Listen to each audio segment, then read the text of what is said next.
आज हम विज्ञान भारती कक्षा 8 की इकाई 7 को सोल्व करेंगे। तो देखिए प्रश्न नंबर 1 है, निम्नलिखित प्रश्नों के सही विकल्प छांटिए। तो हाइड्रा में अलैंगिक जनन की क्रिया होती है मुकुलन द्वारा।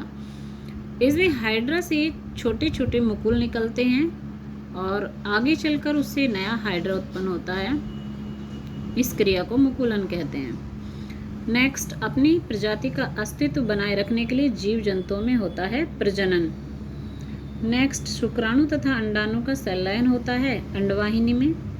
नेक्स्ट, निम्नलिखित में द्विलिंगी जंतु है केंचुआ और अंडयुज जंतु हैं ये सभी, उपरोक्त सभी करिएगा इसमें। नेक्स्ट है, रिक्त स्थानों की पूर्ति कीजिए। तो देखिए अमीबा में अलैंगिक जनन द्विखंडन विधि द्वारा होता है। नर तथा मादा युग्मकों के संलयन को निषेचन कहते हैं। एक लिंगी जंतुओं में नर तथा मादा जनन अंग अलग अलग होते हैं। नेक्स्ट देखिएगा, जंतुओं में बिना जनन अंग के प्रजनन विधि को अलैंगिक जनन कहते हैं। और नेक्स्ट देखिएगा, जरायुज जंतु जो होते हैं वो बच्चे देते हैं। क्वेश्चन नंबर 3 है, दिए गए नर जननांग के विभिन्न अंगों को नामांकित कीजिए। तो देखिए इसको इस तरीके से नामांकित कर लीजिएगा। और प्रश्न नंबर 4 है, दिए गए मादा जननांग के विभिन्न अंगों को नामांकित कीजिएगा। तो आप इसे भी इसी तरह से देखकर नामांकित कर लीजिएगा।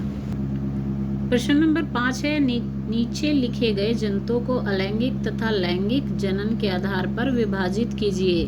अमीबा, मछली, मेंढक, गाय, हाइड्रा, प्लाज्मोडियम, पक्षी, बकरी, केंचुआ, मनुष्य। तो देखिए अलैंगिक जनन होता है अमीबा में, हाइड्रा में और प्लाज्मोडियम में, और बाकी जितने बचे हैं उनमें होता है लैंगिक जनन। मनुष्य, गाय, केंचुआ, बकरी, मछली, मेंढक, पक्षी आदि, इन सभी में लैंगिक जनन होता है। नेक्स्ट क्वेश्चन नंबर 6, प्रिया अपने घर के सामने खेल रही थी। उसने बगीचे में पक्षियों के एक समूह को देखा। उसने अपनी दादी से पूछा, ये कौन सा पक्षी है? दादी ने बताया, ये मोर है। प्रिया ने देखा कि कुछ पक्षियों के पंख चमकीले और बड़े हैं तथा कुछ पक्षियों के पंख कम चमकीले तथा छोटे हैं। दूसरे दिन विद्यालय में उसने अपने शिक्षक से मोर पक्षी के बारे में पूछा। शिक्षक ने बताया कि मोर भारत का राष्ट्रीय पक्षी है। इसमें नर और मादा अलग अलग होते हैं। नर आकार में बड़ा और उसके पंख चमकीले होते हैं तथा मादा कुछ छोटी और पंख कम चमकीले होते हैं। ऐसे जीव जिनमें नर और मादा की संरचना में अंतर होता है और उन्हें देखकर पहचाना जा सके, लैंगिक द्विरूपता कहलाती है।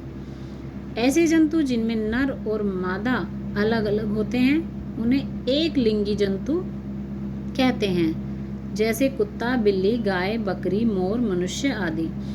जिन जंतुओं में नर व मादा जनन अंग एक ही जीव में पाए जाते हैं उन्हें द्विलिंगी जंतु कहते हैं, जैसे केंचुआ, जोंक आदि।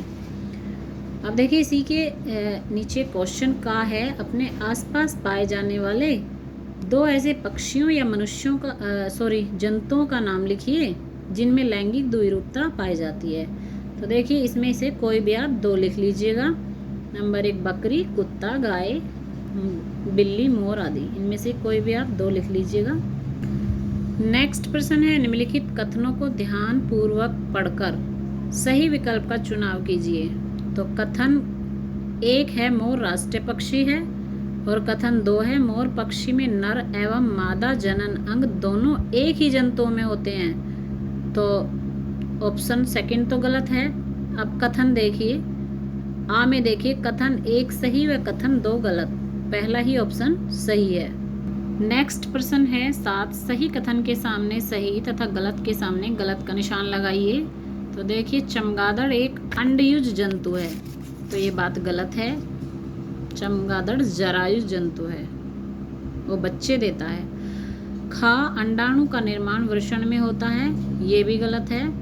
नर तथा मादा युग्मक के संलयन से युग्मनज बनता है, ये सही है। हाइड्रा में अलैंगिक जनन मुकुलन द्वारा होता है, ये भी सही है।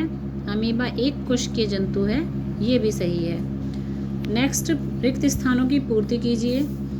तो देखिए नर में वृषण, फिर नर युग्मक और उसके बाद मादा, में अंडाशय और मादा युग्मक। उसके बाद होता है निषेचन। निषेचन से बनता है युग्मनज और युग्मनज से बनता है भ्रूण।